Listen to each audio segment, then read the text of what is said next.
Hey, what's up guys? Ako nga pala si JD at ito naman si Kimi. Samahan nyo kami sa aming seafood vlog. Let's go! So holiday nga pala ngayon guys, kaya bigla si Kim mag seafood yan. Bali pupunta lang kami sa may Morgans para bumili ng mga seafood. At nakarating na nga kami dito sa Morgans, sobrang ganda ng panahon, solid. And after nyan syempre nakabili na kami. Medyo marami na yung nabili ni Kim kasi stock na rin daw sa bahay.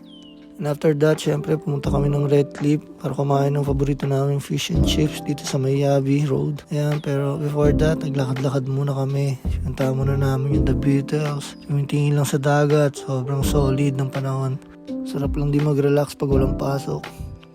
And after that, pumila na kami kasi dumadami na yung mga tao. Sobrang solid kasi talaga ng fish and chips dyan. Sobrang sarap. And after that, nagpunta na kami dito sa may tabi ng dagat para mag-food trip. Yan, dito kami kakain. Sobrang solid ng pagkain, sobrang fresh. Ito na lang kasi yung bonding na ginagawa namin ni Kim every time na wala kaming pasok.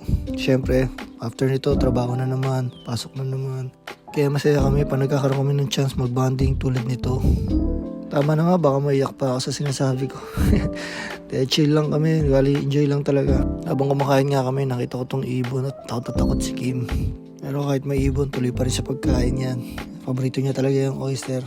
Sobrang solid, fresh na fresh. Sobrang na-enjoy namin yung holiday namin kahit isang araw lang.